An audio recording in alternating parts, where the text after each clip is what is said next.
Well, welcome back to our International Journeyman series here with New Zealand, and we're back a little earlier than anticipated because we have the opportunity to steal some other people's jobs and win some youth tournaments. Since last time, we have actually done pretty well in all of our hugely important international friendlies, securing draws with Qatar and Paraguay, and a pretty impressive win against Egypt and Bolivia. Tyler Boyd, the absolute star man so far. Most recently, though, we have lost to Mexico and Greece, but overall it's been pretty successful. Firstly, I'm going to be taking charge of the under-20 side in the under-20 World Cup, as we don't actually have a specific manager for them, and we aren't going to win it anyway, so I can't really break anything. I said last time I hadn't heard most of our senior players, and now I can say I definitely haven't heard of any of these players whatsoever. Anyway, we surprisingly breezed through the group stage, rescuing a 1-1 draw with Austria before trouncing Tunisia and Syria, with particularly good performances from Trevor Svetslut, Regen Matthew Wilkinson and Stefano Riley, who gets injured for the rest of the tournament after bagging a brace against Syria, which is, pretty inevitable really. Our second round opponents are Uruguay though, and that looks like it could prove too much for these young Kiwis.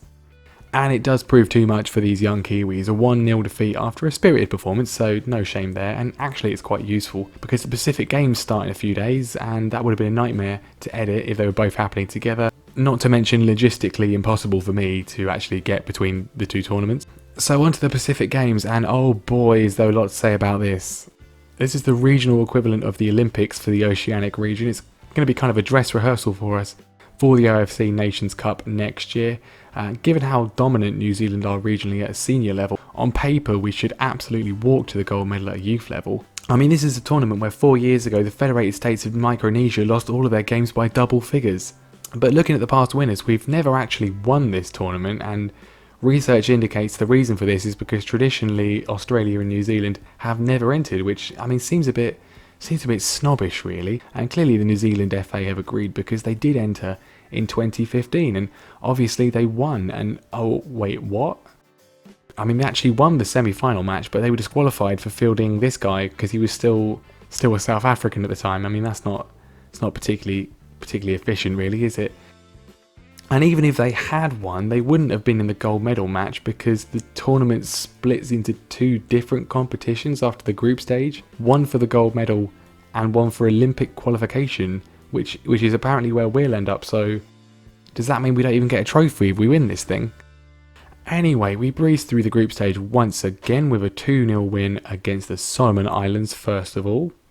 That's followed by a 4-0 victory over New Caledonia with Henry Cameron bagging himself a hat-trick, and that's followed up by a 5-0 triumph over Vanuatu, Cameron getting 2 this time to leave him the clear top goal scorer in the tournament. Full marks to Micronesia as well for scoring a goal and not getting battered in any of their games, by the way. They still lost all of them, but at least it was with a bit more dignity this time. So as said earlier, because this competition makes no sense whatsoever, we now progress to the Olympic qualifications semi-final against Papua New Guinea, rather than the Pacific Games semi-final. I've never won a group before and not qualified, and wait, what? All the other teams who qualified went through in both tournaments. How is that fair? How come we only get to be in one? Unbelievable. The Solomon Islands here are living it up like whoever's going to finish 23rd in League 2 this season. If we don't win this, whatever this is now, given the fact that we have fewer games to play than the other 3 teams left in, I might as well just retire immediately. We take the lead against Papua New Guinea early on, and that man Cameron again with the goal. He's really redeeming that surname. We double our lead through Noah Billingsley, who's also had a pretty fantastic tournament. And that's how it ends. We are through to the final of something, whatever this is. Only Vanuatu now stand in our way in our quest to win. What is it? A ticket? A permission slip? Who knows? No changes to this team of heroes, and certainly can see many of them in the senior team too. Woolridge in midfield has been particularly excellent, as of course has that main man Henry Cameron. We dominate the first half, but we don't find a breakthrough till a driving run from Henry Cameron sets up Seth Clark for a tap-in 37 minutes in. And then in the second half things get even better when a long ball over the top sets up Dalong Sul to run on and make it 2-0, and wait, oh no, this is the one thing we didn't want to happen. Talk about complacency. They've had it easy the whole tournament and we're just going to throw it away right at the end, are we? Is that how it's going to go?